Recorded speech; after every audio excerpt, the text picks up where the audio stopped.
Thanks for taking the time to download the Inside the Jungle podcast. To send along your feedback about this show, send your emails to insidethejungle@spnt.tv.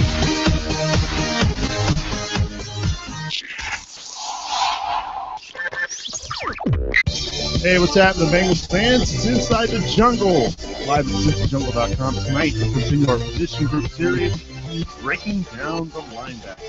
How did they fare here in 2014? Also, it's Super Bowl week. Can't go over those without giving our Super Bowl predictions. And I guess everyone's a great game just a little bit. Hell, why not? Let's make it a special talk about the Pro Bowl as well. That's all coming up on the Wednesday Night Roundtable. This is the Wednesday Night Roundtable with Nick Superlig, Mickey Menzer, Anthony Cosenza, and Scott Baintel. Good morning, good evening, wherever you are around the world. It's the Wednesday Night Roundtable, part of the Inside the Jungle podcast, live here at CincyJungle.com. Glad you could join us this Wednesday night. It's Super Bowl week. Yesterday was Media Day, which is the most overhyped day of the NFL year, if you ask me. There's a lot of discussion that's not that important regarding Sunday's game, but you know what? We're here to talk Bengals, so let's do that. Let's welcome in the fearsome foursome this week, Mickey Menzer. He was going to be here, he wasn't going to be here, and he is here, and I'm glad to see him. What's up, man? How you doing? Good, man. I had to shuffle the deck a little bit, but I'm here. I'm ready to go. Let's get this show on. The question for you, yes or no, did you watch the Pro Bowl? Nope. All right, fair enough. Let's welcome in Anthony Cosenza over on the left coast. AC, how you doing, buddy? Good. I'm decompressing from a day's work, both with the site and the day job. But yeah, I'm here. I'm ready to talk some Bengals and maybe even a little Super Bowl, even though that our boys aren't in it. Yeah, they're not in it. It's been 26 years. Hopefully it will be soon, though. Yes or no? Did you watch the Pro Bowl? Sort of. I mean, I had it on. I was kind of watching it for a little bit. I didn't really watch too much towards the end, but kind of, sort of, yeah. All right, then. And last but not least, the one and only Scott Baintel. Scotty B, how you doing, man? Hey, Nick, how's it going? Did you get your painting done? Did you watch the Pro Bowl? Which was worse? Oh, by far the Pro Bowl. I did get the painting done. Thanks Awesome. for asking. Well, we're glad you're back this week. We'll open up the phone lines later on in the program. Once we get done with our position group series, we'll continue this week with the linebackers who had an up and down year, a lot of injuries, but we'll talk about that a little bit later on in the program. Let's start with the Pro Bowl, I guess, since that's the most recent thing that happened with our Bengals. More importantly, the one play of Andy Dalton. I'll admit, I will own it right now. I didn't watch the Pro Bowl. At least I didn't watch the parts where he played. I did see A.J. Green play, and I saw a couple throws sent his way where he did not complete the catch with Drew Brees throwing the football to him. Again, there's not a whole lot of stock you can put into this.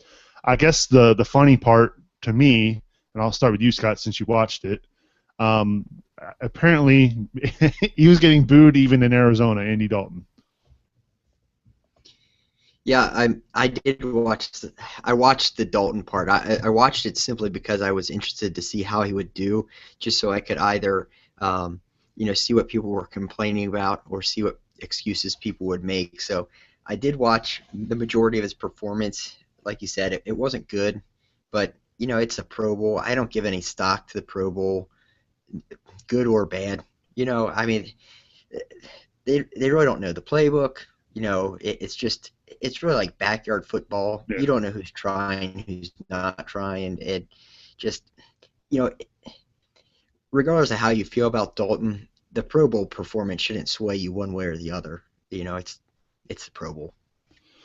So, Mickey, I'll ask you, do you care? Not at all. I didn't think so. And I love the analysis. That's fantastic. Hey, I agree. I don't really care too much. It's a game that there's no organization. These guys are thrown together, in 1 week to try to make something happen. It's all for show, AC. So I'm assuming you also don't care. I mean, I don't care because it's not a win or loss that's going to go in the Bengals column. So, I mean, in that respect, I don't really care. But, I mean, I just quickly pulled up the box score, and, you know, I mean, you could kind of compare his performance to the other guys on there. I mean, the only one he really kind of compares to is Tony Romo, I guess, but Romo only threw 6 passes. Dalton threw 20. I don't know. I take stock in the fact that what the other guy said, you know, it's kind of a backyard game, who's trying, who's not. But if you watch the game, defense was very lax, and a lot of big plays were there. I mean, Andrew Luck, 9 of 10, 119 yards and 2 touchdowns. Stafford, 316 yards and 2 touchdowns. And here you have Andy Dalton with less than 50% completion percentage and 69 yards. So, I mean, on one hand, I get it. Doesn't really matter. But on the other hand, you know, you kind of stack them up against a lot of those others, and you go, well, I don't know. In a game where there was no blitzing, not really that much of a pass rush. Like you said, AC, the defense was lax. You would at least expect the completion percentage to be better. You might not get a lot of yards, but at least, I mean, you're throwing to the best receivers in the game. They're going to catch the ball if you throw it to them. I guess that, if for me, that's only the disappointing part for Dalton in this game. Again, I don't want to chalk a whole lot up to this. We've seen them have beaten the Dalton dead horse for about 2 seasons, maybe longer. But again, he did play in the Pro Bowl. How did, you know, outside of Dalton's numbers, Scott, what about AJ Green? How did his numbers stack up to the rest? Well, like I said, I just watched mainly the fourth quarter. I saw Dalton try to get one pass to him, incomplete. I think if I remember correctly, pass to AJ Green, go figure. Yeah, if I remember correctly, Green had 0 catches. I think he was targeted 3 times, 0 catches. So, quite frankly, he didn't do anything either. I think Kevin Huber had 1 punt. If I remember correctly, it was a good one. I think like 60 yards. Atkins, you know, the defensive line doesn't really try, so that's, you know, not much to see there. Oh, good. Well, hey, the good news is, look, the Bengals had 4 players in the Pro Bowl. You'd like to see that number a little higher, but if they continue to win and they continue to draft well, maybe that number will increase. And that's really all I've got to say about that, because it is the Pro Bowl, and it's it's a show for the TV and to sell ad space for the NFL and for NBC or ESPN. I think it was ESPN who had it this year. Though, if you want to chime in and give me your thoughts on the Pro Bowl, feel free. InsideTheJungle@spnt.tv is the email address. I want to touch a little bit on Deflategate. I kind of mentioned it very briefly last week, and the fact that we didn't touch on it, and I want to discuss it for a couple reasons. One, the Slate article that came out this week talking about the fumbles the Patriots don't have, and then all of a sudden BenJarvus Green-Ellis comes to Cincinnati and he has a fumbling problem. The other news that came out today was from our good friend, our old pal, Jeff Blake. You all remember Shakin' Blake. The guy was the lone bright spot there for a while in the late 90s when nothing was going right for the Bengals. But he had some interesting comments today, and I'll read this quote that he mentioned today here on ESPN.com. He was on the Midday 180 out of Nashville. It was a radio show there. He says, "I'm just going to let the cat out of the bag. Every team does it. Every game it has been since I played. Because when you take the balls out of the bag, they are rock hard. And you can't feel the ball as well. It's too hard. Everybody puts the pin in and lets just enough air out of the ball that you can feel it a little better. But it's not to the point where it's flat. So I don't know what the big deal is. It's not something that's not been done for 20 years. Now, I will say this. Jeff Blake, his last year was in 2005, which was before the NFL decided to relax the rules regarding footballs and allowing each team to have their own set of balls. So, Mickey, I'll throw this to you to start with. Is this a big deal to you? Do you care, or do you think that this is a problem that the NFL needs to come down hard on? A couple parts there. I don't think the NFL needs to come down hard on the fact that the balls were deflated. And honestly, I don't care that the balls were deflated a little bit at all. And I do agree that this probably happens in every game for every team. The problem I have with it is that it's the Patriots again, and they act like they're above it and act like, you know, how dare anyone accuse them of anything when you know darn well Tom Brady was involved in getting the balls to feel just right. You know, someone's like, is that right? Does this feel right? And it's just ridiculous. They act like they're above it. You know, there is a history there of them pushing the boundaries, doing stupid things, filming other coaches' signals. Like, they have that reputation. They should have said, oh, yeah, we did it. Every team does it. What's our fine? But instead, they act like, how dare us, question them. So in that respect, I think the league should make an example out of them. But it didn't matter in the game. People talk about, they get this advantage. The Patriots were going to beat the Colts no matter what the balls were. If they did it against the Bengals when they played us, they were going to destroy us. I've said it many times. I may have said it last week. They could have been playing with soccer balls and they would have beat us last week.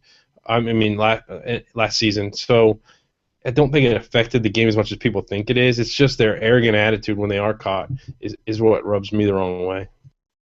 But when you see a guy like Brady, who, let's be fair, to begin the year, he was struggling. He was not looking very good. And then all of a sudden they get good again, and they're playing lights out football the rest of the year. Granted, their schedule wasn't exactly world busters. I mean, they had a pretty cake schedule if you look at it, but they still went out and they won the games that they needed to win.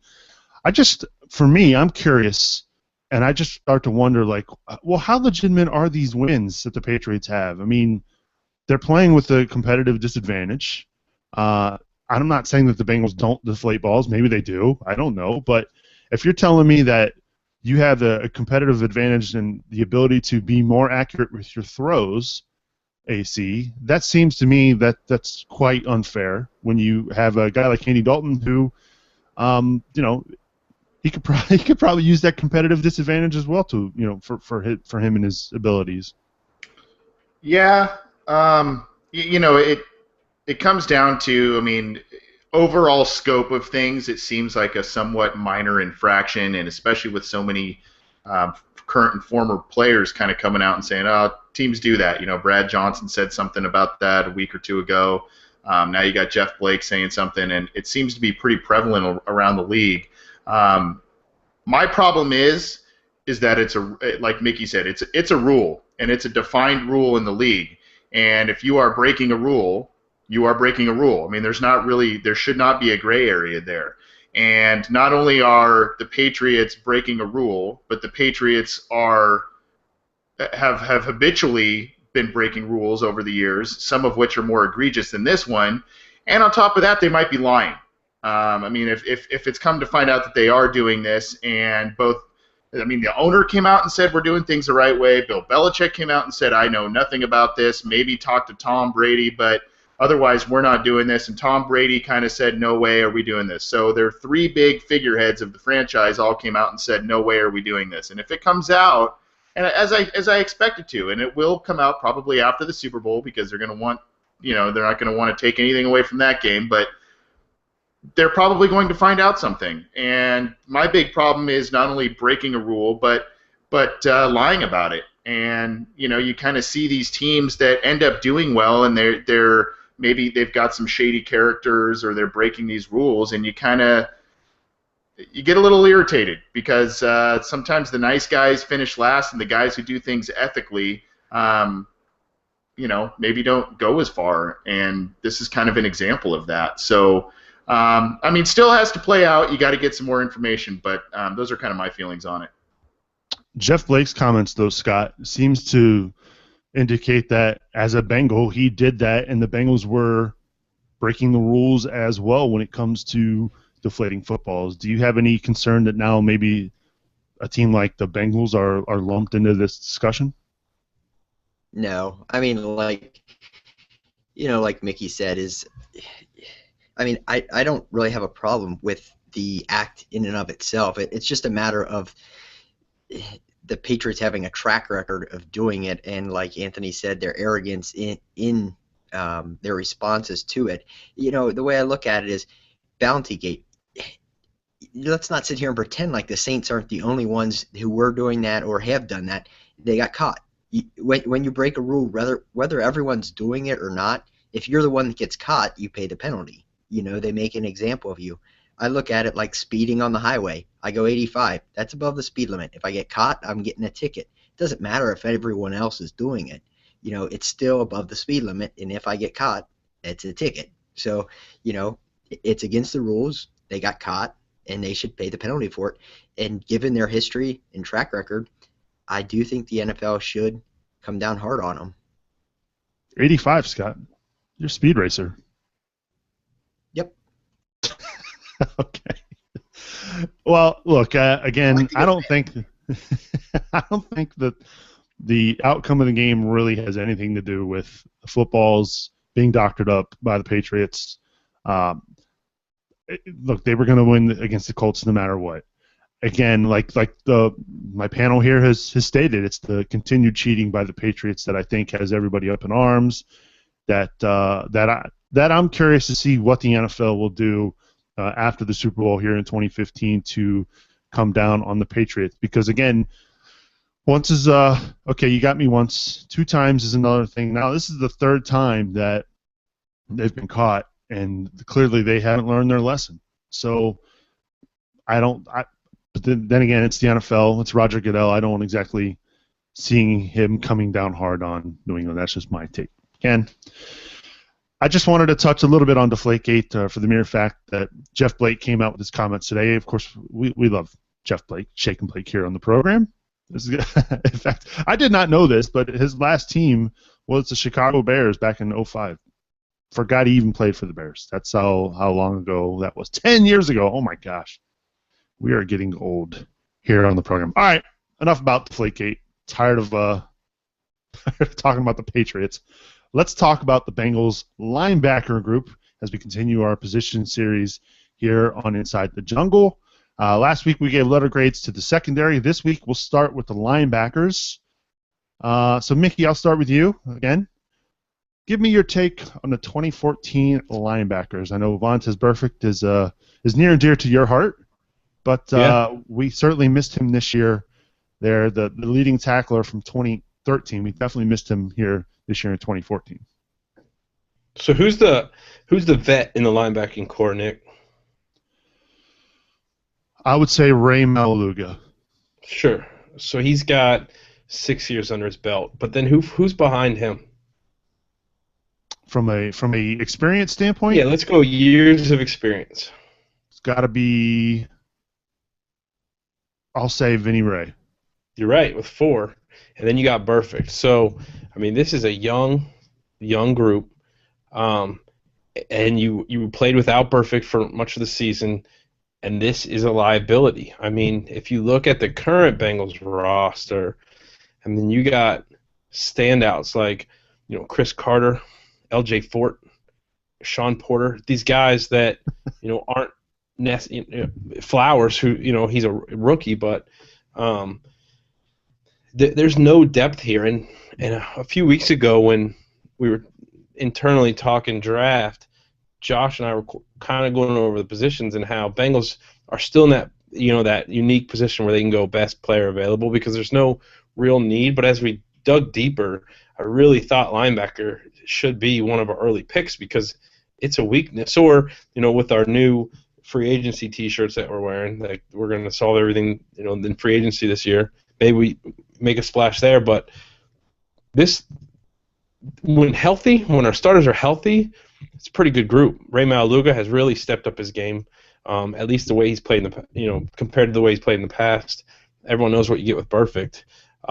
Vinny Ray and Lemur, that's a pretty decent linebacking group, but you get nicked up and there's nothing behind them. So I don't know if we're doing grades now, but this is a middle-of-the-line group, and if there's injuries, it drops fast. So I'd probably throw out a C for this group for this year.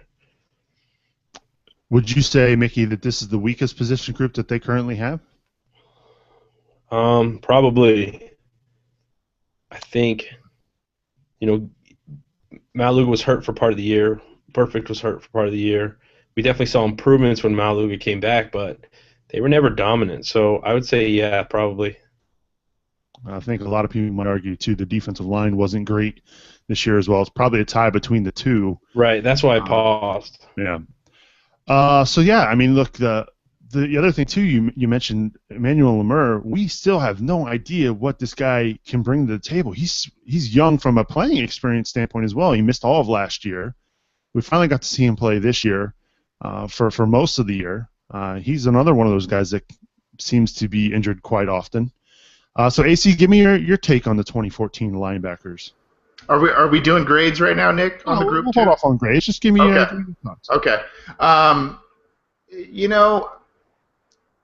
It's a very funny thing. If you look at last year's group, I mean, you had Pro Bowler Vontaze Burfict, veteran Ray Maualuga, and veteran James Harrison as your starting linebackers, and then you would rotate guys in here and there, and you were pretty confident of what everybody was going to bring. Emmanuel Lemur was on IR.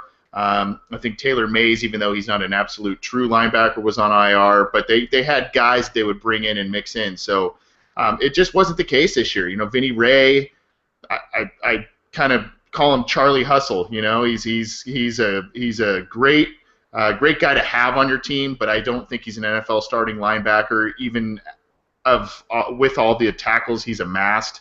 Ray Maualuga, he's usually, he played better this year, but he's usually good for missing a couple of games per year. It's kind of like the Andre Smith thing. So that's kind of scary, especially when you're talking about potentially re-signing Maualuga long-term as well. I almost think this whole group needs a complete overhaul. I like Emmanuel Lemur, but if you like the data and the metrics, he didn't do well there. I don't fully believe in all of that. I rely on the eye test as well, but metrics-wise, he didn't measure up there. I almost feel like he's a giant safety trying to play linebacker, and while that works in some respects, it doesn't work in others. I almost think both free agency and draft, they need to invest in this group pretty heavily. One guy I am intrigued with, and I have been over the past couple years, is Sean Porter. They were very high on him as a rookie. Guy can't stay healthy, but seems to be able to play every spot. So I'm kind of curious to see if he can stay healthy and make an impact. But that's, as you guys mentioned, I think going forward, especially with Maualuga as a free agent, I think that's one of the weaker position groups for 2015. You also you factor in Vinny Ray, who is such a dynamite special teams player and a leader on special teams. When he's forced to play that starting linebacker role, that takes away from the special teams aspect as well, which is something that he's shined with here in Cincinnati early on in his career.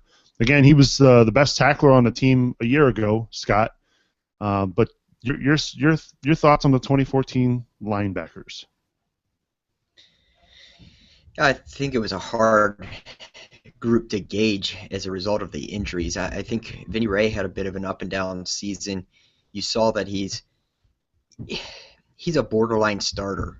When Ray Maualuga or Vontaze Burfict were next to him, he did okay. But when he was in there without Burfict and Maualuga, he really struggled. So I think, he is a good guy to have on the team. He's a great replacement and a borderline starter. I'm a little more bullish on this group than most. Lemur was essentially a rookie. In 2012, he had 10 tackles. He really didn't play much at all. 2013, he missed the whole season. So this was really his rookie year. And all things considered, especially with the injuries, I thought he did okay. Not great, but not terrible. But what concerns me is the injuries, Maualuga's injuries, if they re-sign him, and Burfict. I'm not convinced that we're going to see the same Vontaze Burfict. This microfracture surgery is, it seems like it's about 50-50, and the 50% that do come back, not all of them are the same players they once were, so that concerns me. Well, let's talk about Vontaze Burfict. I know AC wants to chime in regarding him, and so the guy coming into 2014 was the defending tackle champion, I guess you could say, in the NFL, led the NFL in tackles a year ago. And then early on, I think it was the first game, he bangs his head against Joe Flacco's cup, AC, and he was never the same after that. Right, and it was a variety of injuries too. I mean, I think it was kind of concussion, and then they said, oh, his neck's affected too, and then I think he tweaked his knee against Carolina, and that's when the whole thing kind of fell apart, and he just never really made it back on the field. And I mean, those are when you got head injury and knee injury in the same year. I mean, that's pretty brutal. And as Scott mentioned, he's now undergone a microfracture surgery, which is for some players kind of a death sentence for their careers. Now, a lot of players have been able to come back and play, pretty effective and last long. I mean, I mentioned it in one of the comment threads. Robert Gathers actually had microfracture surgery before the 2009 season, and say what you want about him, but he's still now, 6 years later, still playing professional football. So, he can come back. I don't know if it'll be the old Vontaze Burfict, but that's another thing, and I mentioned it in a post this week, is the Bengals can't sit like they did last year. They can't sit around and say, hey, these injured guys or these rehabbing guys, we're gonna be fine. They're gonna come back and we'll be fine. We don't need to sign anybody else. Well, you kind of saw how that progressed this year, and Geno Atkins, Leon Hall, all these guys, and they can't really afford to do that if they are going to make a deep playoff run this next year, because if they're going to sit around and wait for Vontaze Burfict to be healthy week 1 and be the same Pro Bowl linebacker, yeah, you hope that, but you shouldn't really plan on that. You got to have a contingency plan in case that doesn't happen. And I hope the Bengals have kind of learned their lesson from last year. And furthermore, I hope Vontaze Burfict does come back and is the player that he has been. Mickey, like I said earlier earlier in the show, he's near and dear to your heart. Vontaze Burfict. There's been this talk of years of moving him into the middle to be your classic middle linebacker, but he's been a very good weak side linebacker since he's come in. That's where he led the NFL in tackles. But microfracture surgery is a pretty significant surgery. I think, if I recall, was it Willie Anderson who had microfracture? There was somebody in the offensive line that had microfracture surgery years ago, and they were never the same after that. Are you concerned about his durability here in 2014 moving forward? No, I mean, he's young enough. Medicine gets better. I mean, it's insane what they're able to do now compared to what they were doing even 5 years ago. I'm not worried about it. I think a lot of what is going to affect where he plays is what they decide to do with their own free agents, Maualuga, or what they do in free agency. There are some very good free agent linebackers, some outstanding free agent linebackers that I would love the Bengals to make a run at that could affect where guys play. One, for example, I'm pretty sure, unless I've missed something in an extension, which I don't think there has been anything, but Justin Houston from the Chiefs, who was just ridiculous, is set to be on the market. And I mean, the way that guy played last year and the type of player he is, I'd bet the farm on him. And you get a guy like that, that's going to push someone like Burfict into the middle, because he's an outside. Sometimes he rushes. So I think it's going to depend. If this is one of the places they're going to make a splash, that's going to shift where we think our guys right now are going to fit in. But I think, as far as medically, I think he'll be fine. So, speaking of free agency, would you re-sign Rey Maualuga if you're the Bengals?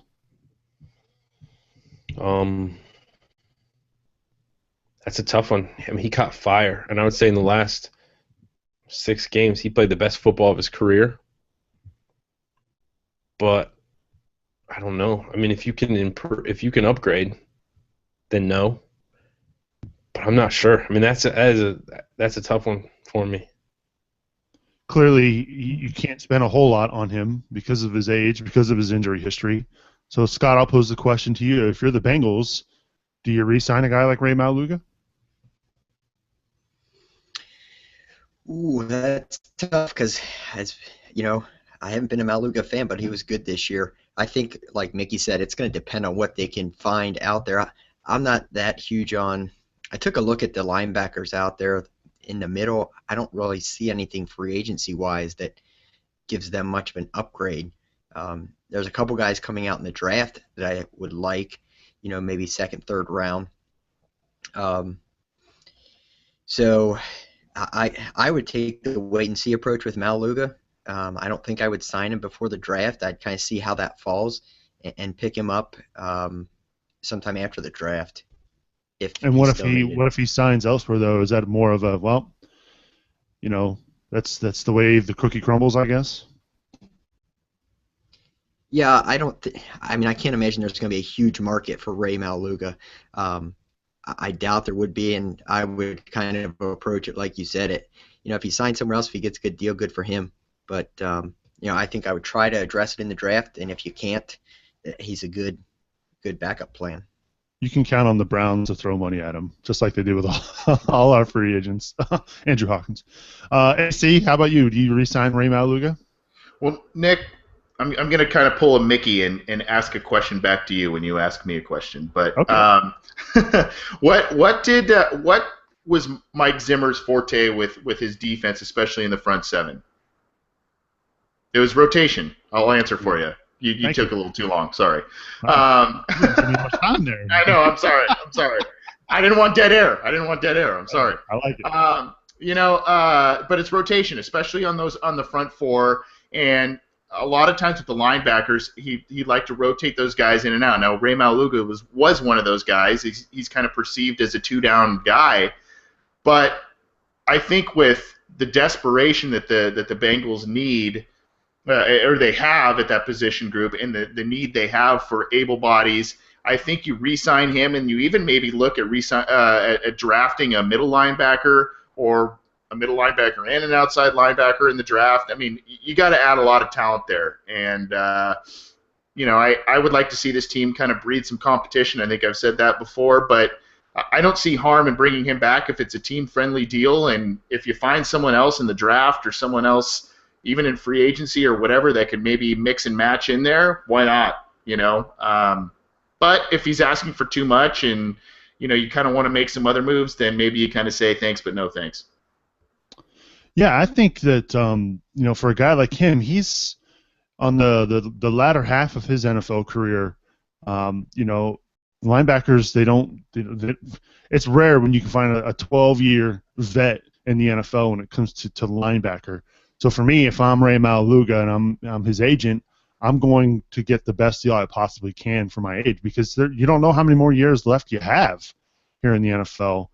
And so maybe that's a reason why he's going to be asking for more money on this contract. That's not to say that there will be other NFL teams willing to bite at that cost, because, again, we're talking about a guy who's had a ton of injuries here in Cincinnati and hasn't been the most consistent linebacker from a tackling standpoint, but I think we could all agree this was probably his best year in Cincinnati at linebacker, and even that, I think we're basing that on his past, which wasn't great. So I don't know. I could honestly see the Bengals not re-signing him this year and using that money elsewhere. I think there's some other moves that they might make regarding the defense, maybe some moves on the defensive line like Gathers and Pecco that could free up some cap space that maybe you could use toward putting, signing Rey Maualuga to another long-term deal. That all remains to be seen. But my guess is he's going to ask for too much money. The Bengals won't be willing to go that high, and I think we may have seen the last of Rey Maualuga in Cincinnati. That is my prediction. Letter grades. We'll start with you, Mickey. How did the Bengals do? I kind of already said it, but I'm going to put a C for the season at the position. I really feel like it definitely wasn't a strength of our defense, and with the injuries, I think they were just middle of the line. All right, Mickey said C. How about you, AC? I'll go C plus, I guess. Part of me is really hard on them because I expected so much more out of this defense, but part of me kind of looks at them with a little bit of admiration given all of the injuries and issues that they faced and how they kind of plugged it together and still made the playoffs. So I'll go C plus. All right. So we've got a C and a C plus. Scotty B, how about you? Yeah, I'm going to go C plus as well. I think it's tough to give them a grade this year with the injuries they faced. We didn't get to see the starters out there, but given what they faced injury-wise, I thought they held up okay. Yeah, I'm going to go C. Part of me wanted to give an incomplete. Did you ever get one of those in grade school? I never did. But no, because of all the injuries, because we didn't see Vontaze Burfict pretty much all season. But what just sticks in my head, and I remember that Thursday night when the Browns just ran roughshod over this defense. A lot of that had to do with the linebackers. A lot of that had to do with injuries. So yeah, I'm going to go C as well. That's my letter grade. So we're averaging a C. C. Yeah, C. There's no half of plus and C, but love to hear your thoughts, Bengals fans. Send me your letter grades for the linebacker core. Inside the Jungle at spnt.tv is the email address. Yeah, I mean, the linebackers, it's just the injuries. So many more injuries. Hopefully they can stay healthy in 2015. I think we could all agree on that. We'll open up the phone lines. 404-946-3397 is the number to call if you want to get in touch. We'll talk anything Bengals. I would love to hear your Super Bowl predictions. And, of course, your letter grades for the Bengals linebackers here in 2014. Again, that number, 404-946-3397. So while we wait for some phone calls, let's talk about the Super Bowl. Give me your Super Bowl thoughts. Mickey, are you excited about Seattle versus New England? I don't care about either team, one way or the other. I'm equally sour on the arrogance from both, so there's no team that I'm rooting against in this Super Bowl. So it's kind of cool to just go in and say, I hope it's a great game, and I think it will be. I think this is going to be a cool matchup. So yeah, I'm predicting a great game. I don't think you're going to have what we had last year where there was just total domination. I think it's going to be good. Last year was crazy. It started off very poorly right away with Denver and the safety. Yeah, I don't know if I see a blowout like we did a year ago, but man, that game was insane a year ago. That was kind of fun to watch as you just saw them pile on and pile on and pile on. You kind of felt bad for Peyton Manning, sort of, as much as you can feel bad for a guy like that who has everything here in the NFL. AC, how about you? Are you excited about this matchup? Yeah, Mickey said it at I believe it was the end of last show. He thought it was a really good matchup, and as the week has gone on, I kind of feel the same way. You have the proven Hall of Fame quarterback, and a good defense, maybe some suspect offense, but he leads his team every year. It seems like they're at least in the AFC Championship game, and they're a solid squad. And then you got the other side that's got a lot of talk and a lot of swagger, good defense. And they're opportunistic on offense. They're not a great offensive team, but they're opportunistic. And I feel like this is going to be a very good game. And I am hesitant to say that because last year we said, number one offense, number one defense is going to be great, and it was just terrible. But I just feel like two good coaches. You have the Pete Carroll Patriots storyline and the whole deal. And I feel like it's going to be a good game. So I'm looking forward to it. We'll get your predictions in a minute, but before we do that, let's go to the Jungle Line. He's handling this situation. Let's try this again. Gotta love when I have the internet up and the video from ESPN is automatically playing. You suck, ESPN. Area code 828. Hi, who's this? Hey, Nick, it's Kurt from Asheville, North Carolina. Hey, Kurt, how you doing, man? I'm all right. How are you guys this evening? Hey, we're here. We're talking Bengals on a Wednesday night. Does it get any better than that? Yeah, I could do better than that. Our team could be playing on Sunday, I suppose. Well, of course.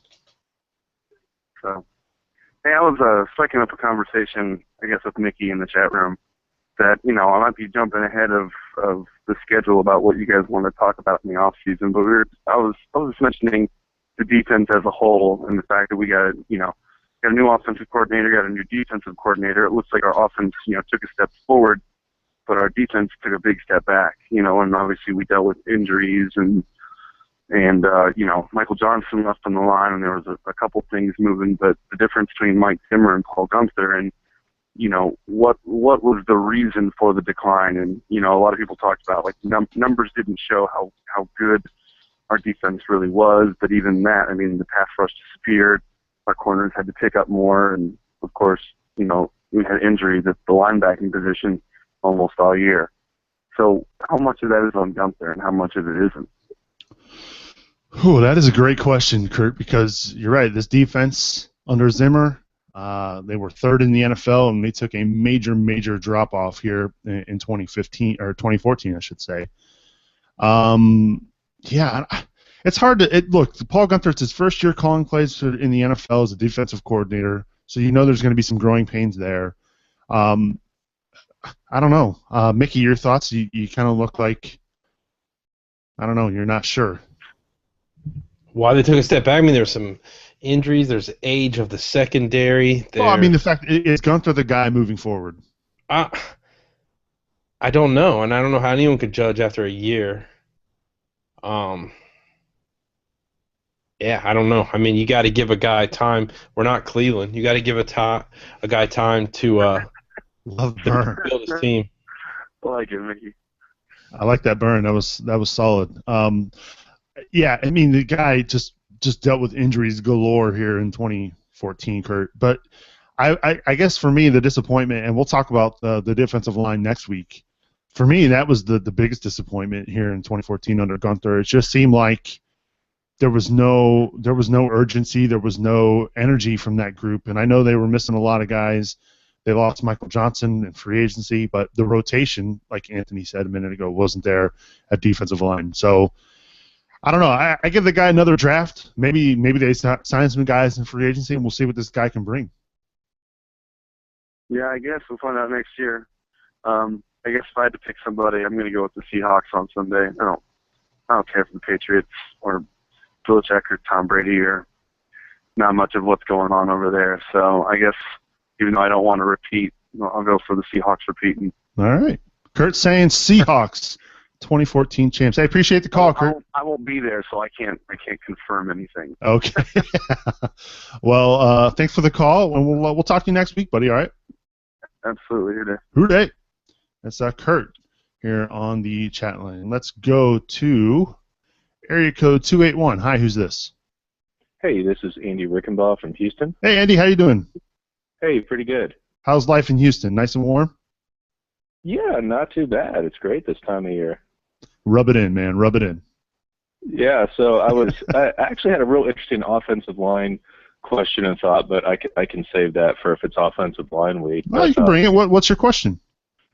The specific question for O-line was, what do you think the game plan is for the offensive tackle position? There have been people like Hobson talking about drafting one early. Is that more? And I looked up Andre Smith and Whitworth both just have 1 year left. Is that because we're more likely to move on from Smith and Eric Winston, or are we finally looking for somebody to take over for Whitworth? That was kind of my first thought. And then my second thought was that is there any chance that we're not going to re-sign Bowling and either kick Whitworth into guard again or maybe have his understudy play guard? Man, loaded question, Andy. Oh my God. But then I actually thought of several linebacker comments too that I just don't think our roster, our linebacking core is built correctly for a 4-3. If you look at the good 4-3 linebackers for teams that have good 4-3 defenses in the league right now. So I could also talk about that. Well, let's answer your offensive line question because the fact that Bowling is a free agent and they've got issues there at the tackle spot with Smith and Whitworth on 1 year deals. And Whitworth, let's not forget. I mean, he's not the youngest guy on the team. So yeah, I wouldn't be shocked if tackle is a position that they explore. They've drafted tackles in years past that for whatever reason they just don't get any playing time.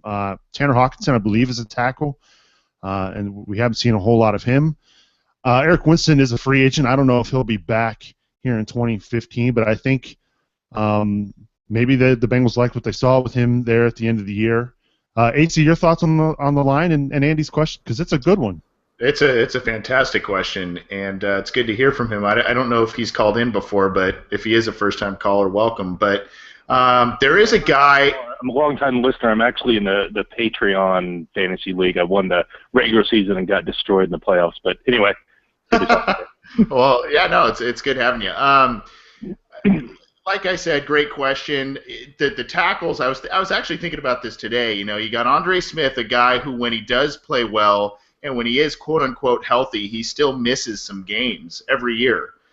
So you can kind of count on that. And then he's only got 1 year left on his deal. You keep waiting for Andrew Whitworth to fall off the cliff in terms of talent level, and he just doesn't. I would argue last year might have been one of his best his entire career, and he just doesn't. But elite player, with Pro Football Focus. Right, and so you got 1 year left on both of those guys, and actually Whitworth's scheduled to make a lot of money this last year, so there may be a restructure and extension there. We don't know. Sure. There are a couple guys that I think they will target pretty early in the draft. One guy that I've seen and heard is a guy named, I believe it's Lael Collins from LSU. He was a tackle in college, but he can kind of play guard and tackle at the next level. So what they may do, if they can't re-sign Bowling or don't want to, they can draft this kid, plug him into guard, and let him play there for a year or two, and then maybe kick him out to tackle after that if they get rid of one of those two guys. But that is an option. They may continue to do the free agency stopgap deal like they did with Winston, but that was more in terms of injury. They may do more mid-round project guys. The bottom line is the Bengals like offensive linemen with versatility, and I would expect that they look at a guy that can play multiple positions either in the draft or in free agency this year. Is Pollock still around? Is he? He's not a free agent, is he? No, they just re-signed him last year to an extension. But I think he's another guy too that if you let Bowling go, Pollock can play left guard, and again, he's another versatile guy. He can play center as well. Sure. Did I answer your question, Andy? Yeah, definitely. Do you by chance want to go back to linebackers? Well, what's your thoughts? Well, the issue I think we have is every guy is either some sort of specialist who's got one specific skill set or one specific weakness, and or they have question marks in terms of health or development. When you look at the teams that play really good 4-3 defenses, say Carolina, and I know they actually play in the nickel mostly, but you've got Kuechly and Thomas Davis. Both those guys can run, they can tackle, they can cover. Prior to that, probably the Bears had the best one a couple of years ago with Lance Briggs and Urlacher, right.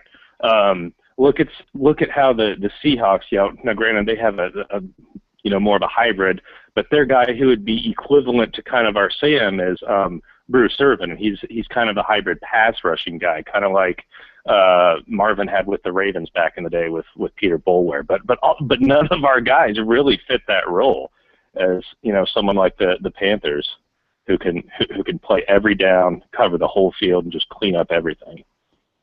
Yeah, that's a great point. I'm trying to think of the last Bengals linebacker that was really good at rushing the passer and getting to the quarterback. Can you think of one, Mickey? I can't. Maybe Spikes? Spikes, not so much. Spikes played a little bit more like Willis in San Francisco. I would argue the Bengals' best option they've had that I can think of, the guy's career ended way too soon, David Pollock. He was a guy that was going to come through, put his hand down on some plays, and also, he was quick.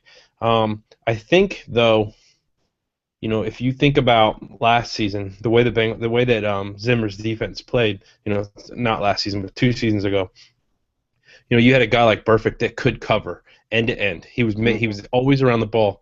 But on top of that, you had a defensive line and a rotation that was bringing pressure without your linebackers having to worry about that. And that's where I agree with your statement, is that's what the Bengals were built for.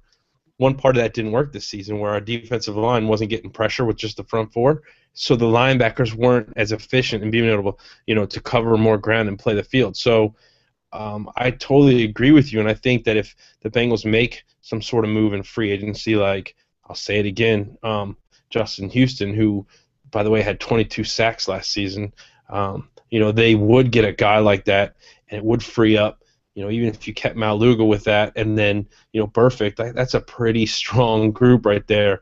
Probably becomes one of the strengths of your defense just by adding one piece, and it would probably fit the more 4-3 mold that you're talking about.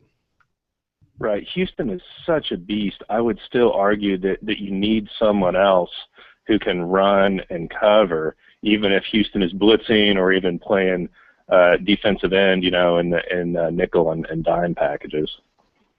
Well, we'll see what happens. I would love to see Justin Houston. Hey, appreciate the call, Andy. Don't be a stranger, all right, bud? All right. Thanks, guys. Hooray. That's Andy from Houston. Hooray. Giving us a ring here on Inside the Jungle. Scott, you brought up a great point about Houston's 22 sacks. Yeah, 2 more than the Bengals as a team, so that would certainly boost the Bengals' pass rushing ability. Man, and I'm glad Andy brought up a name of Thomas Davis. I remember when he was coming out in the draft. I think it was the same year that Pollock was drafted, and the same year that they drafted Odell Thurman. That Georgia team was loaded. at on defense. And I was one of those guys when they were in that first round. I was secretly hoping Thomas Davis would land in Cincinnati, and just never happened. One more call. Let's go back to the jungle line. John from Kentucky, how you doing, buddy? Hey, how's it going, Nick? What's on your mind tonight? Well, we were talking in the chat room earlier. I'm sorry, let me turn my computer down just a second. All right. There we go, that's better. Talking about linebackers earlier and whatnot. Did anybody mention Vinny Ray a little bit? What do you think about him? Do you think we should keep him, or are you under contract and whatnot, or what? He's under contract. He's got one more year.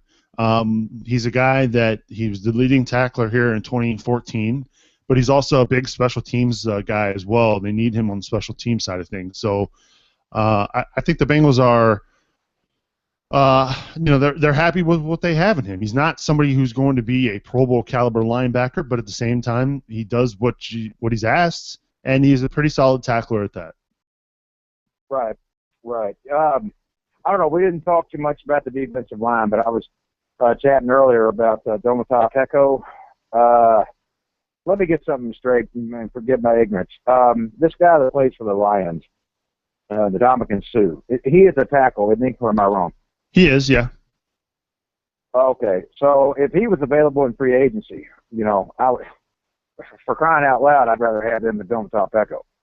So that's my take on that. I would love to see him, come to Cincinnati. I don't know if it'll happen or not, but nevertheless, that's something I'd like to see.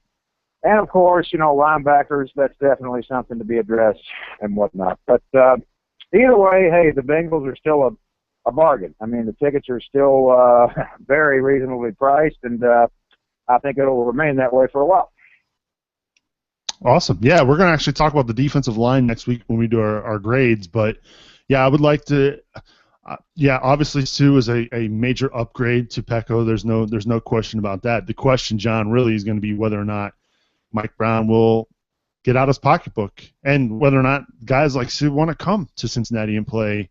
That remains to be seen. We'll see what happens. Yeah, well, you said it all right there. Who wants to come to Cincinnati? Oh, jeez. Oh, man, I won't even go there. Well, we'll see. Okay, Nick. Well, hey, I'll call in next week, everybody. Okay, and Who Dey? That's John from Kentucky here on Inside the Jungle. Glad to hear from him this week. And like I said, we'll talk about the defensive line and we'll offer up our grades next week on the program. We've got a couple minutes left, guys. So let's give our Super Bowl predictions. I'll start with you, Scott. Who's going to win and why? I'm going to go with the Patriots. The Patriots, when pissed off, are a pretty tough team to deal with. Just ask the Bengals in Week 5 when the whole world was talking about the death of the Patriots and the death of Tom Brady. Repeating is a tough thing to do. Repeating against the Patriots when they're pissed off, I think is going to be impossible. I'll take the Patriots. All right, Scott's going with the Patriots. How about you, Mickey? Who's going to win and why? I'm going to go with the Patriots, too. I think there's no one playing better football than the Patriots all around, and I agree that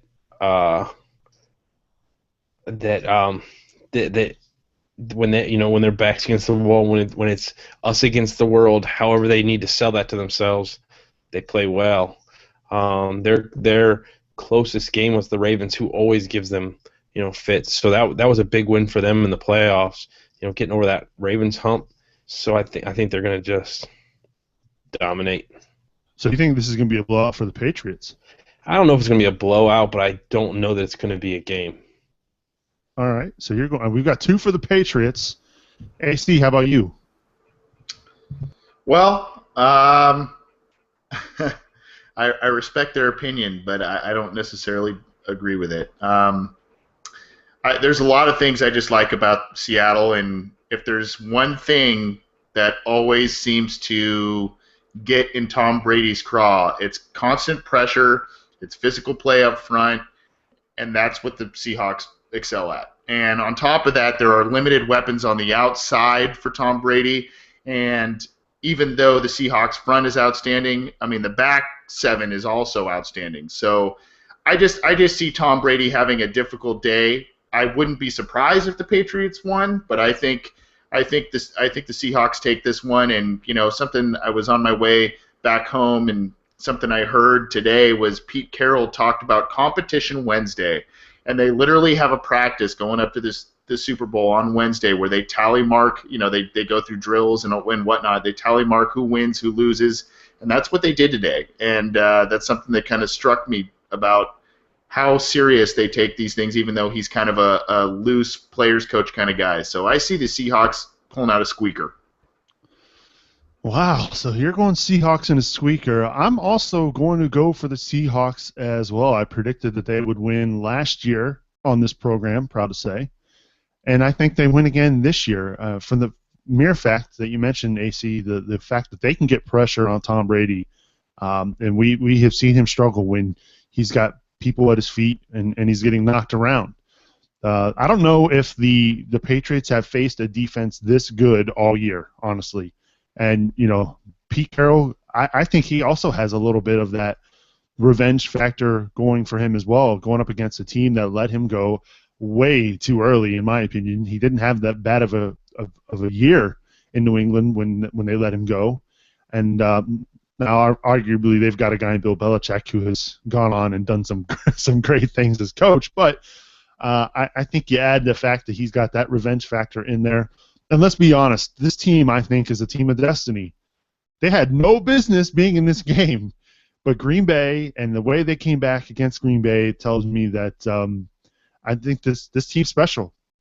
And I think it's in the cards. I think it's their destiny to win on Sunday against the Patriots. So I think the Seahawks win. And you know what? I think they win by 10 points or more. That's my bold prediction for the Super Bowl this week. So we're split here on the program as far as Super Bowl winners. So check back next week.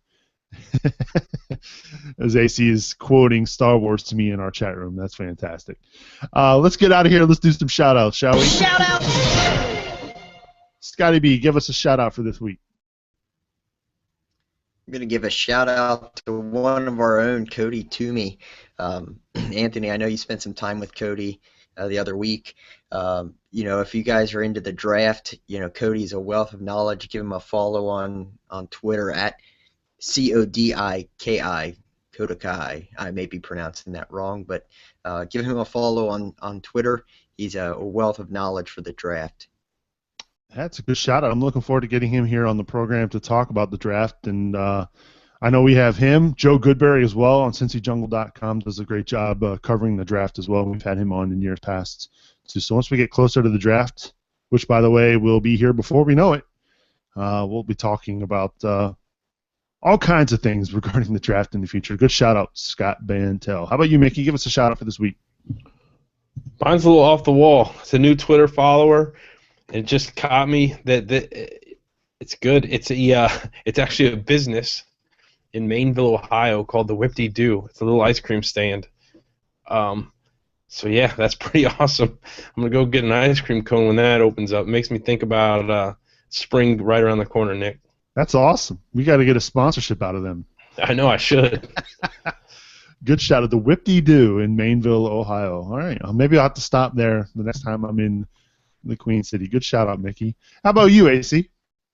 Whoop-de-doo, whoop-de-doo. I'm gonna shout out somebody. I don't know if this is Jason's brother, but I did get Josh Markham talking to me via Twitter. So give him a follow there. Jack Savage favorited the tweet of something that I put up on the site, and I also I think I've talked about him before, but since Cody has been already shouted out, and I've shouted him out before, but I'm gonna shout out Joe Goodberry. You mentioned him a second ago there, Nick. Another great draft guy. He contributes to the site every once in a while, and between Cody and Joe, you can get all your draft stuff that you need there. Awesome, good shout outs as well, AC. I'm gonna give a shout out to everybody who's gone out. And if you're listening, you know who you are, who's gone out and bought an Inside the Jungle t-shirt. Many thanks to you for doing that. If you're interested in getting some podcast merch, InsideTheJunglePodcast.com/t-shirts is the address. I'm sporting the orange Inside the Jungle shirt tonight. I don't know if it necessarily looks good on me, but it might look good on you. So check that out again. That website, InsideTheJunglePodcast.com/t-shirts to get your Inside the Jungle merchandise. And again, special thanks to everybody who's gone out and reviewed the show on iTunes. Everybody who's gone out and been a supporter of ours on Patreon.com. Can't thank you enough for that as well. Let's get out of here. Final thoughts, Mickey Menzer. I think you should take that shirt off and show everyone on the camera, Nick. Maybe I will do that someday if we hit a certain level on Patreon. Maybe we should make a Super Bowl bet. No, I'm good. I hope for a good game. That's my final thought. That's a good thought. I appreciate you coming on late and being here this week. We'll catch up next week, man. Yep. Scott Mantel, beam me up. Final thoughts as we wrap up episode 182. Looking forward to the Super Bowl. A little disappointed that I greatly despise both teams playing. Takes away a little bit of the fun, but I think it will be a good game, so it'll be entertaining. Outstanding. Many thanks, Scott, as well, for joining me this week. AC, final thoughts, episode 182. Thanks for rushing home from work. I got to give AC a lot of credit for those of you listening. This guy, he gets home like literally 3 minutes before the program because he is on the left coast, and I can't thank you enough for rushing home, man.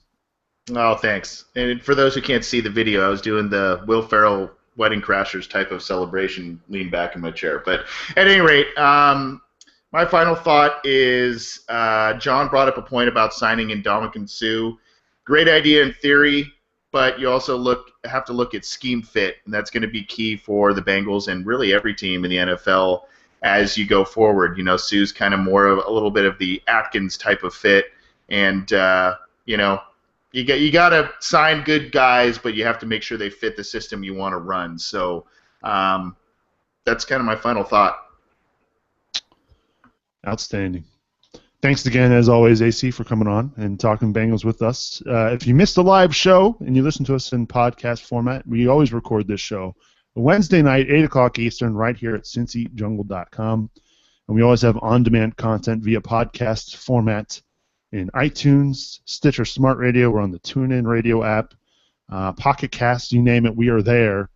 Here, if you want to catch the show and you miss us live, we love hearing from you podcast listeners from around the world. As always, you can send your feedback inside the jungle at spnt.tv. Special thanks to my associate producers, Andy Lanham, Larry Rolson, and Mike Vardy. That's going to do it for episode 182. Inside the Jungle is an SPNT production. For more information about our other podcasts, log on to spnt.tv. And as always, check out our great content, our awesome Bengals content over at CincyJungle.com. For AC, Mickey, and Scott, I'm Subes. We'll see you next Wednesday night. Enjoy the Super Bowl, everybody. Hooray! Hooray.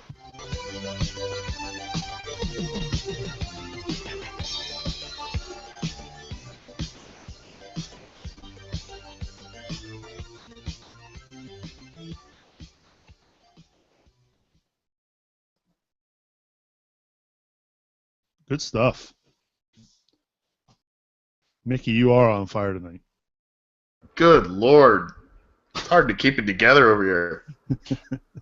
When I see AC laughing, it just encourages me to keep going.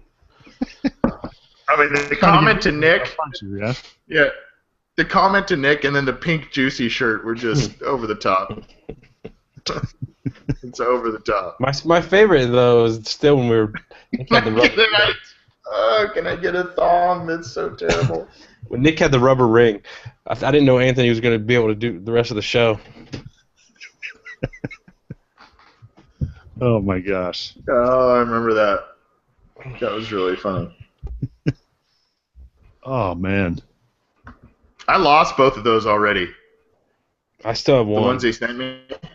Yeah, I don't know where mine are. I think I took them to the beach or the pool and lost them, so I gotta... Good thing they're cheap. You lost them in a bar? Ah. Yeah. That's quick to rip off, you know? Yeah, exactly. It's weird. Every time I drink, my ring falls off. Yeah. It is weird that happens, huh? Must be condensation. So before the show, Scott and I were discussing, kicking around the idea about. You guys remember last year we did the live draft show. It was like 4 hours long that Thursday night. Yep. Yeah.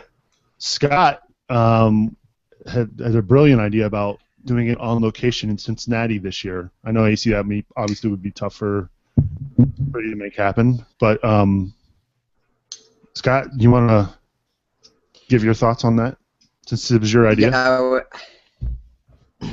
Yeah, I was kicking around the idea of contacting the Lachey bar that just opened in OTR because I know both those guys are big Bengals fans. I've seen about doing a show for the draft live at the bar on, I don't know, Thursday and Friday, or I don't know how we'd want to do that, but we probably want to do the first round. You been there yet? I have not. We might be going this weekend though. I've heard pretty good things. Yeah, I haven't been there. Okay. But I'd be up for that. I gotta jump off though, fellas. All right, Mick. Thanks again. No, yeah, it's a fun show. We'll see you next Wednesday. See you, man. All right, later, chat room. See ya. So I wouldn't join that one, right? Well, no, you'd be on. We'll have internet. It would just be like this, except we would be down at the bar and you'd be at a location. I gotcha. Okay.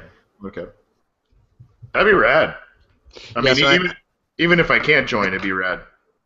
I can reach out and try to start getting in touch with them and see if we can get them to agree to it and get some interest. I'm sure there's some local establishment that would love to do it. It would just be nice because I know both those guys are big Bengals fans, and hell, if we could get them to come on, that would be a lot of fun. Yeah, because everybody's going to be tied up because what's the big bar down at the Banks? Holy Grail. Living on the Stripes. Rock Bottom. It's probably at Holy Grail. Holy Grail's a big one where they do the radio shows, but the one where Rock Bottom. Moorline. That's the one where they do Beyond the Stripes. So yeah, I think it'd be cool, and then hopefully we can get a lot of folks to come out and watch and give them business. You know what I mean? Buy food, buy drinks, right, etc. Yeah, I will reach out to them. I don't think they have a. I think they don't have a website, but I'll get on their Facebook page and try to reach out to them and start kicking the idea around with them. Cool. Awesome. Nick, I tried to send the email to that one guy. The agent? Saw that? Yeah. Yeah, I saw that. It came back as not a good email address, so I'm gonna have to. Yeah, I'm gonna have to double check. Yeah, I don't know, maybe. Yeah, just email me here. Well, I didn't talk to him. I talked to a guy that writes for SB Nation. Okay. Yeah. So that's how he has the contact. Gotcha. Jason Hirschhorn? Yeah. Can you guys hear me? Can. Cody, what's up? Yeah. You might need to turn on the program. Email address. So that's me.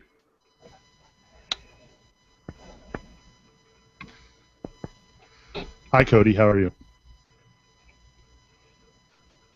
Can you hear us? I guess not. I can't hear.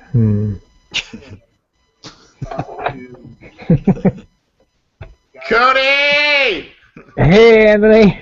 You can hear us. All right. I just have my sound on. I don't know. It's not going through my headphones, but whatever. What's up, buddy? It's my first time hanging out, so I don't know how to work this stuff yet. It's his first time. I remember my first time. I remember my first beer. What's up, big guy?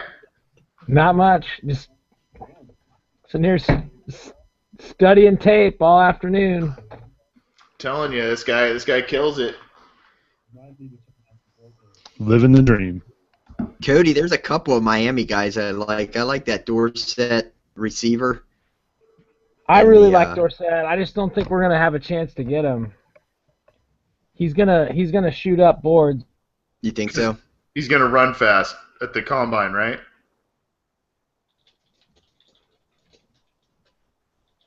Yeah, yes. No. Yes. Yes. Come on. Yes. Cody, pay the internet bill. Right? Do you realize what you've done?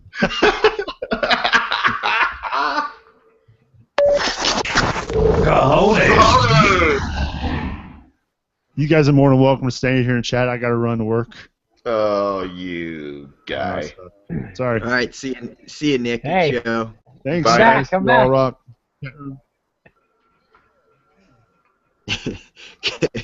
Cody's standing outside holding up a metal coat hanger right now, trying to get an internet signal. The tinfoil hat. He's hearing us. I know he's hearing us. Come on. I can hear you. He's operating on I'm like like half 20 a G. seconds behind, I think. Stop talking crap on me. I can hear you. The rest of us have 4G. He's got like 0.3 G. I got California no internet. I know. I actually have it pretty bad too here. What, is the heat affecting your internet? Hasn't been that hot. It's probably been a bit warmer than my basement. Is it just frigid? I've been like tucking my hands in my pocket all show. Oh my god. So Cody, what do you think about the Collins kid? Anthony Leal Collins. Yeah. I like him. He's a good dude too, and him and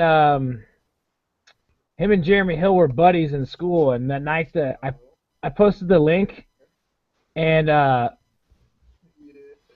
the night that can you hear me? Yeah. Oh. Yep. The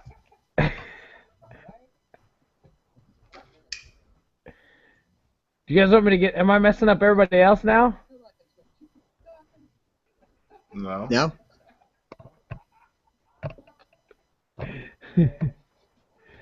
Are you getting clowned over there, dude? It sounds like your buddies are clowning you or something.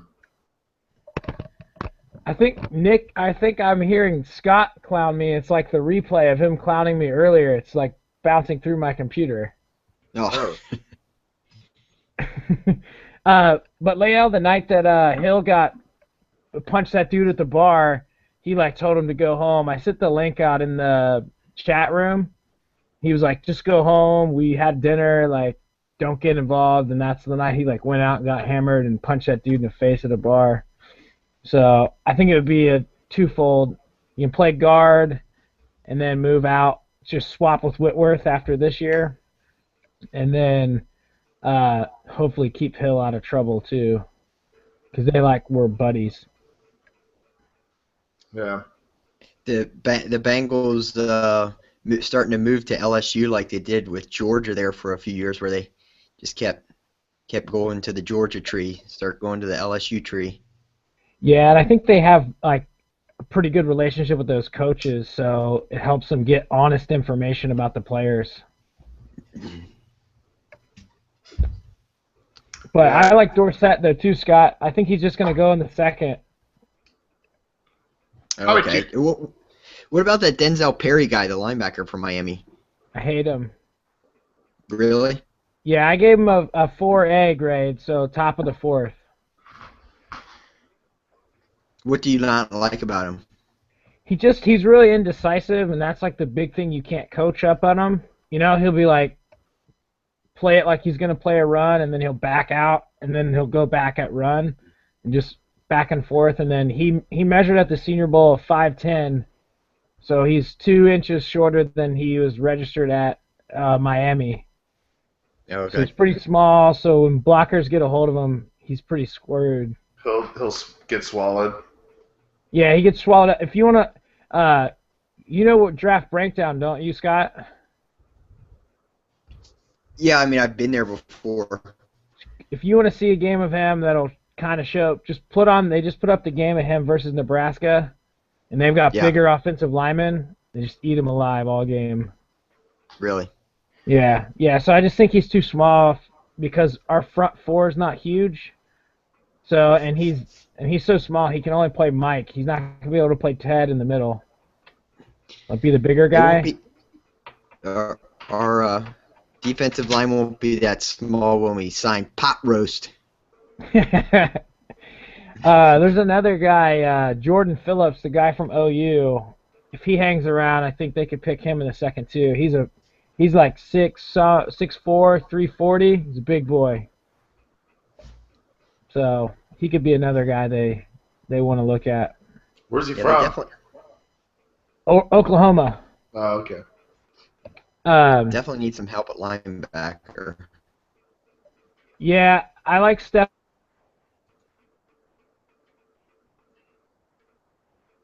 Uh-oh.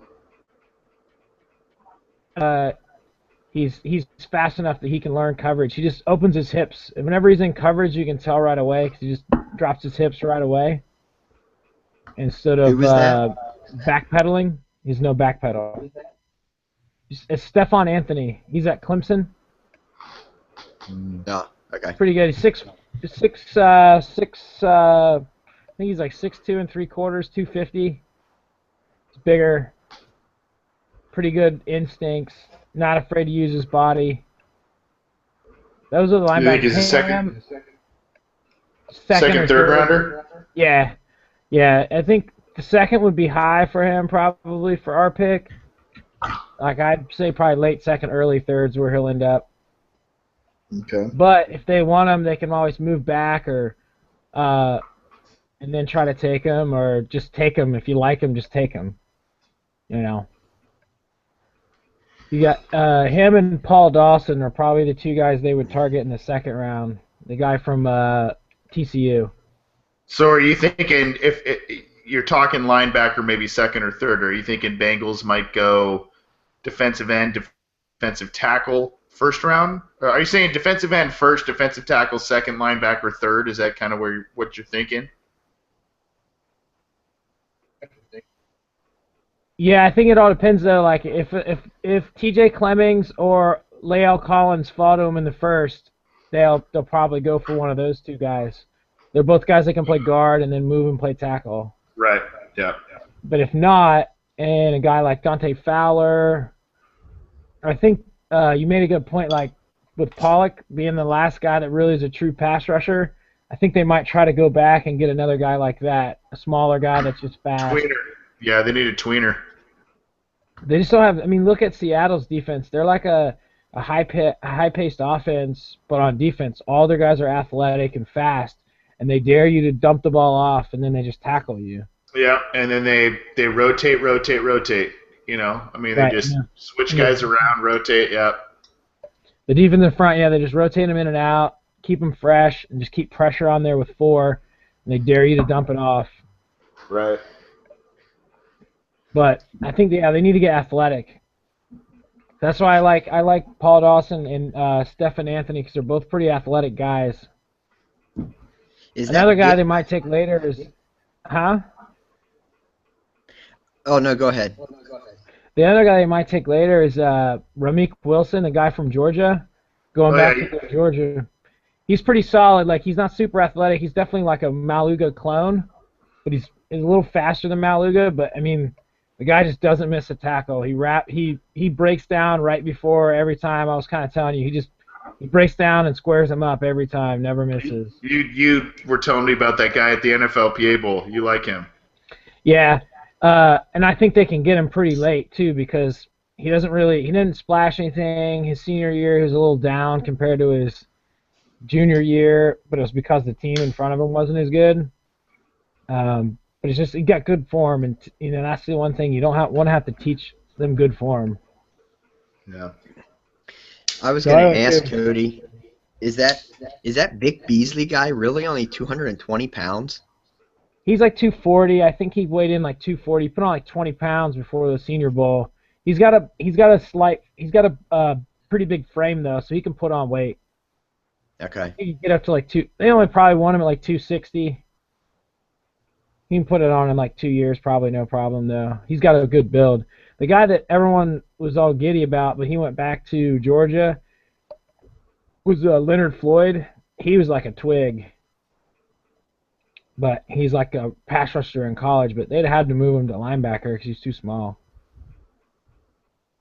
But, yeah, I think Beasley can put on weight. I took him in that mock just because they need edge. But I felt good about I think the Bengals are going to be in a good position to either take one of the top tackles or move back to a team in the late 20s like Denver or something, may want to move up to try to get the last good receiver if they're going to let either one of the Thomases go. So you've seen a total, well, I don't know about total, but somewhat of a devaluation of the inside linebacker recently, right? I mean, C.J. Mosley got drafted last year, but I mean, look at the next guy. Yeah, exactly. So I mean, if the Bengals are going to take a guy as a middle backer, I mean, they're probably going to look second or third round, you would think, right? Yeah, I think the only guy that we have a first round grade on right now is Kendricks, the guy from UCLA. Yeah, it's kind of like running back, right? Yeah. Yeah. It's like if one guy just blows your mind, and the reason why is Kendricks is so fast, he's like a heat-seeking missile. Yeah, he's good. He's actually really good. Yeah. And that's if your middle linebacker can't blitz, then it's kind of like everyone just sees him like second or third round picks. Because it's a two-down guy. Yeah. Yeah. Pretty much, yeah. Yeah. So most of the guys can blitz decently, but most of them aren't like blitz and cover and tackle combos. Those are rare. Right. Even C.J. Mosley was probably like a top 10 talent, and he went 19th or whatever just because of the devaluation. Right. He crushed it. I like football.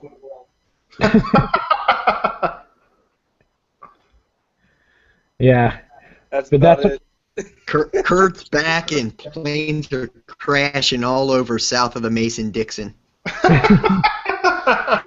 They're everywhere. Gentlemen. It's chaos out there in the air. I saw Kurt when I went to the Bengals game and went and saw Mickey, and Mickey's like, "You know Kurt?" I'm like, "Oh yeah, Airport Kurt." And he's like, "Yeah, that's me." I don't know what the name is. I'm not anywhere out there. I sit behind a desk all night. That's all I do. That's a motley crew right there. Cody, Mickey, and Kurt. It's a motley crew. Well, what's funny is when I went to that tailgating right before the Broncos game, I ended up accidentally running into someone that I graduated high school with, which is just ridiculous. I guess she became friends with, she was married to one of Mickey's friends that moved back to Loveland, and so I went to high school with her. I was like, "Man, you look really familiar," and she was just hanging out with Mickey at this tailgate, and I realized that I went to high school with her. It was pretty ridiculous. My dad was there, and these two girls were like just blazed and drunk out of their mind. Like, "You guys want to play cornhole?" And then they totally forgot that they were playing, and they looked at my dad, and they're like, "I'm so fucked up. We're gonna go smoke some weed." My dad's just like, Dude, as I was leaving, when I was walking back to go over before tailgating, I smelled that and I was like, "Oh, dude, they're gonna get busted." This is just out in the open, you can smell it a mile away. I know. It was right by the car, right by the tailgate, and then she comes over and she's like, "Hey, go find out whose Jeep this is so they can turn their lights on so we can play cornhole." Yeah, good luck with that. That's not ridiculous. The smartest, not the sharpest knives in the drawer. My dad was just like, "Whatever." He's walked on Venice Beach in California. That blew his mind, so this was nothing to him. Like, what are those guys in the green scrubs for? Like, oh, you can just walk up there and buy marijuana if you want. No, this isn't true. It is, Dad. Oh, Welcome to Jed. Venice Oh, yes. That's funny. What are you drinking, Anthony? You know, I've been switching back and forth. There is more of a local beer that's getting huge. It's called Hangar 24. Orange wheat. Real good. It's really good. And then I also bought, because I only had a couple of those, I bought this one Ballast Point.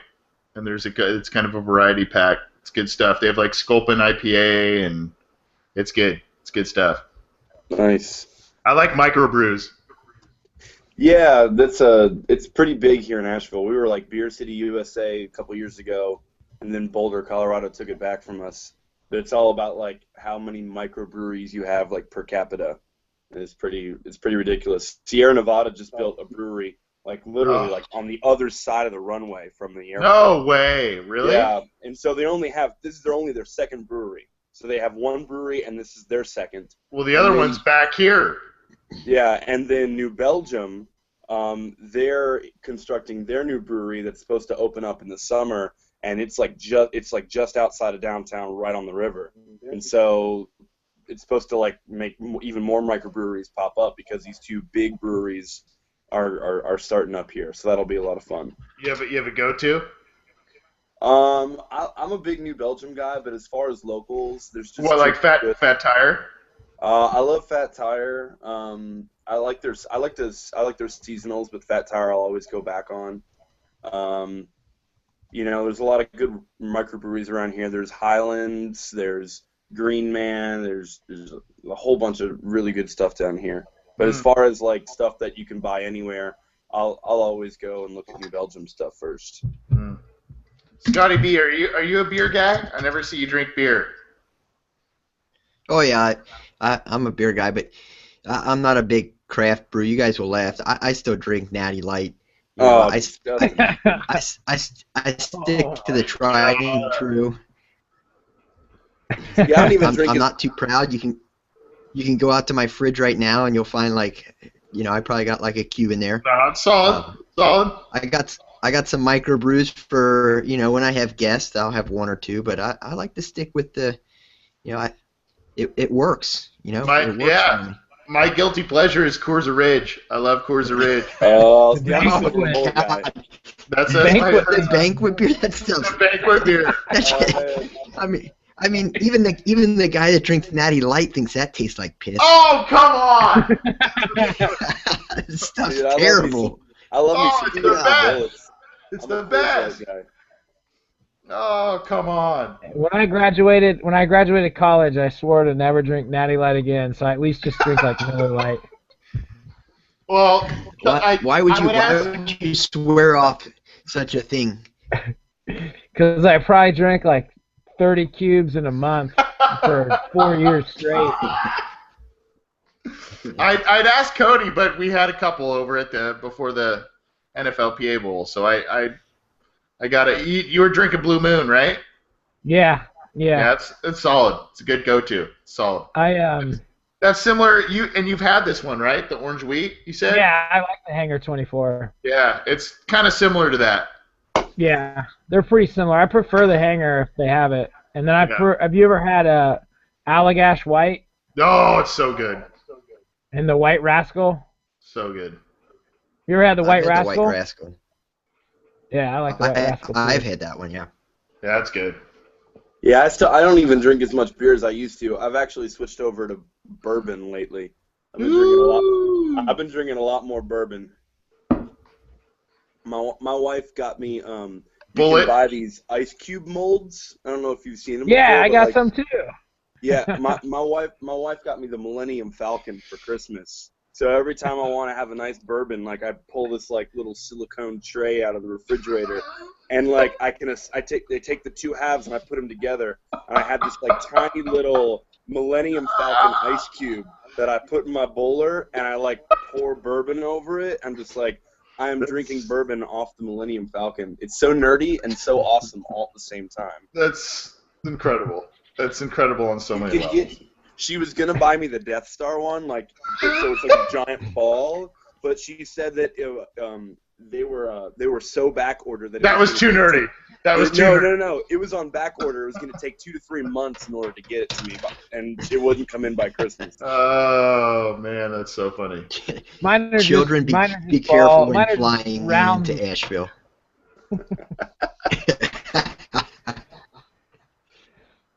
Yeah. Cody, who are some of the guys you were most impressed with at the game we went to?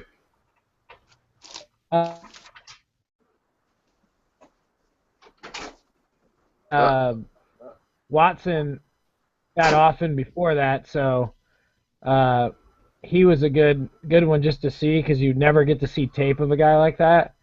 And in game, I think he'd be decent, but I really liked. I think Conley's pretty good, and everybody at that NFLPA Bowl is probably not going to get picked before the 4th or 5th round. So right.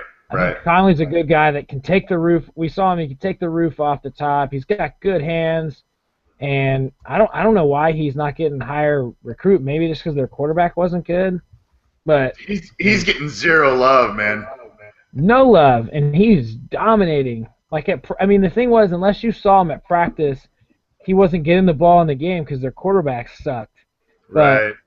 But, in practice, he was just, open every single play. Yeah. Where do you think that Orr kid gets? Do you think he gets drafted?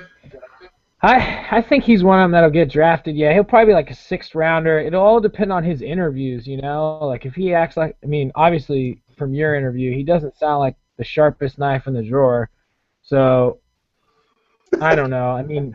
He's a nice dude, but he's gonna have to interview well to get himself anywhere higher than the 6th round. Because he's got that off-the-field issue that you kind of looked up, which I don't know. The corner. I'm talking about the Florida defensive tackle. Oh, or he'll be the same though. He's a massive man, and his first step is good. And he's got powerful hands, and that's the thing is, any team's gonna look for a defensive tackle. Any team's looking for a defensive tackle that can push the pocket from up front, So. I think Orr will probably go in the 4th or 5th. All right, boys, I gotta head off. It's been nice catching up with you guys. All right, I'll chill. I'll be a good guy and chill for a little bit. Scotty. All right. Enjoy your natty light, Scotty. Yeah, guys. I'll go grab my natty light. I'm gonna go ship you some Coors Ridge, you little jerk. Anthony, I don't think you're allowed to ship hazardous material through the post office. Oh, you're terrible. You are terrible. Terrible. All right, guys. I'll catch up with you next week. All right. See you, buddy. See you later. Hey, Anthony, you gonna fly out to Tennessee for a home game next year? I think so. But the only reason why I wouldn't is because I think so many West Coast games this year. Yeah, that's the only reason why. We almost did this year, and we actually almost went out for the. Cody, did you guys go to the Denver game? Was that the one you guys went to? Yeah. Yeah. Yeah. Okay. So we almost went to that one, but then we had a family deal. Kind of blew up in our face a little bit, but we talked about doing it again this year. But then I think they play Arizona out here. I think they play Denver out in Denver. They play Oakland out in Oakland. 49ers, don't we? Yeah, the 49ers. I'm like, dude, oh my gosh. So yeah, they play the NFC West. They play Seattle and St. Louis. They play Seattle in Seattle, don't they? No, Seattle's at home. That's the game I'm Seattle's at home. going to. I bet you that one's a prime timer. Yeah, it depends on when it is too. If it's late in the season, it'll certainly get flexed if they're doing well. Right. So Kurt, to answer your question, I would like to. I think priority is going to be. I have family in Arizona, so I think we're going to go to that Arizona game, and I want to really, really let Carson hear it. So I think that's probably where first priority is. But I did at the Raiders game 2 years ago. Oh my dude, I went out there. gosh, it was the year after. It was 03, so it was Marvin's first year, and it was the year after the Raiders lost the Super Bowl. My brother and I got hassled. I mean, it was terrible. Well, I mean, you give me enough, time. Like when that schedule comes out in July, by August, I'm figuring out. I go to one home game a year, and I'm trying to figure out what it is. So, you let me know when you're going, and all right. Try and coincide it. We need to get together for a drink when you come. Yeah, for sure, man. No offense, even though I work in an airport, I'm not flying out to California anytime soon. Not on a teacher's salary. It's not happening. That's all right. I mean, I don't know why you don't want to come out here, but it's cool. I get you. No, I can't afford it. I said on a teacher's salary. You can't.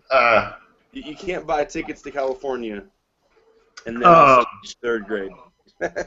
Yeah, I mean, I think we want to go out there because the last few we've gone out to, it's like San Diego, and as rad as that is and as fun as that is, it's like you're part of the away crowd. You know, I mean, it's not as fun. So we're gonna try and get out there. I'm not promising, but I think we're gonna try this year to get out there. Nice. All right, my phone's gonna die because I'm using. All right, buddy. So I'll hop off and see you guys next week. See you, buddy. See you guys. Yeah, I might drive to Arizona too, Anthony. That's definitely drivable. I'll let you know, dude. That one's almost a definite for us because I've got my mom's brother, my uncle, lives out there, and he lived in Cincinnati for a while, so he'll like house us up. And that one's almost a definite for us. So if you go, we've got each other. I got friends that live there too. I got friends that moved from here to Arizona too. So what Phoenix. Okay, so yeah, right there. Pretty close, yeah. Yeah, now we can try to get some of the away sites will give media badges to stuff, like the blogs, even though the Bengals don't. Some of them do. Really? Yeah, and I'm getting my website built this week, so the dude's been working on it for my like scouting stuff, just to like, get everything ready for next year. Hopefully, I can have but it's like got a big board and everything built into the back of it. So I'm hoping to use that to try to get media badges too. Nice. So, like I'm a scout, independent scout.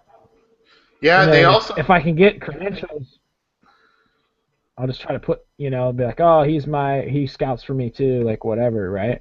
Yeah, they also do a deal if you actually, as creepy as it sounds, if you know where the team is staying, there actually is a media portion in the lobby of a hotel that you can hang out and just be like, hey, let me grab an interview. So, that's an option too. I don't know.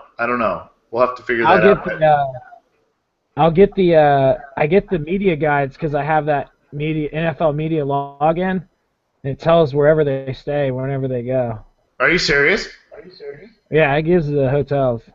Oh, man. So I can get that for any game next year, hopefully. Yeah, so, are you planning to do Bay Area games?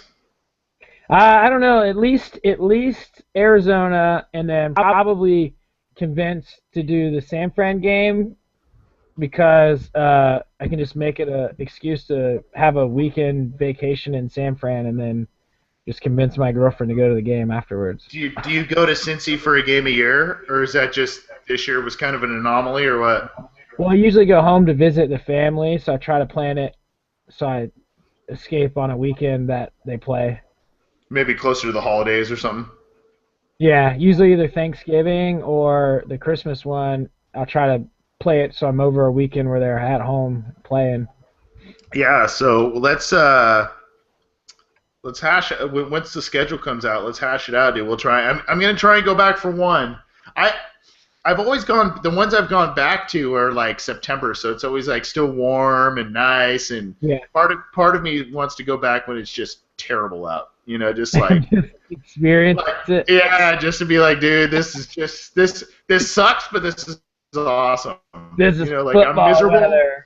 Yeah, I'm gonna catch pneumonia, but this is awesome. You know. I was sick for like a day after the Broncos game because we were out in the rain for like 2 hours. You were sick?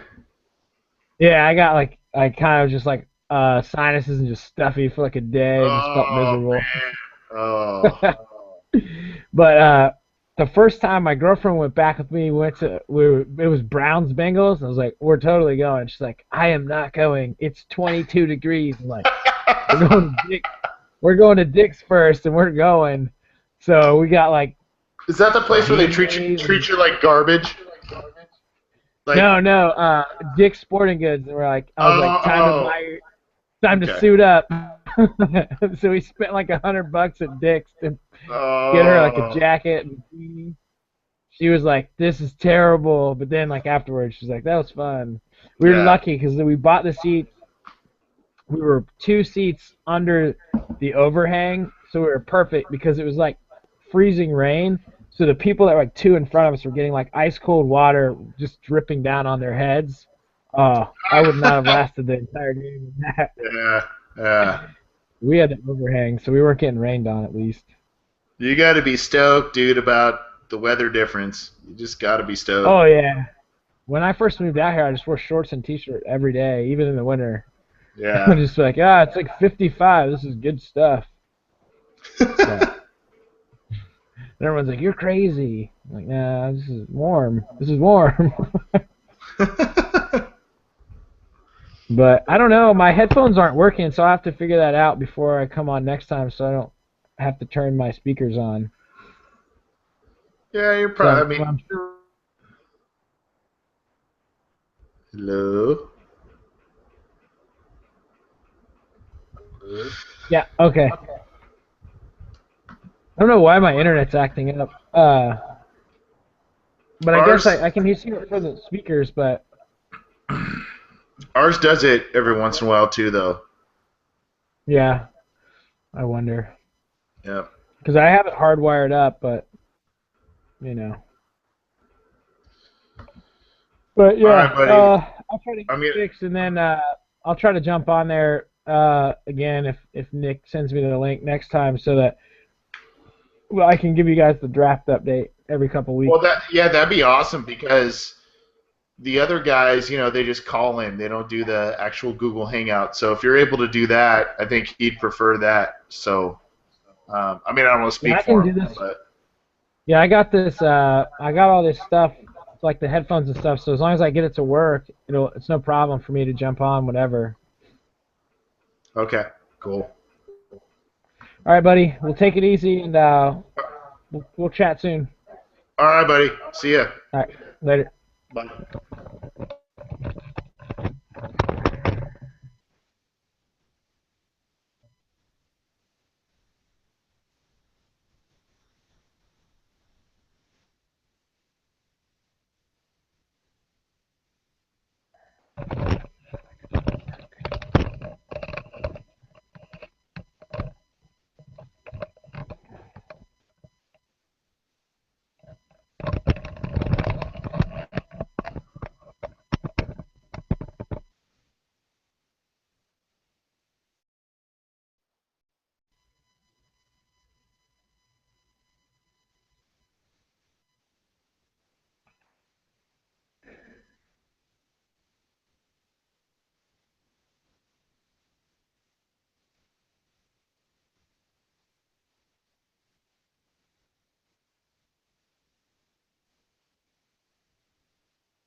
Hello?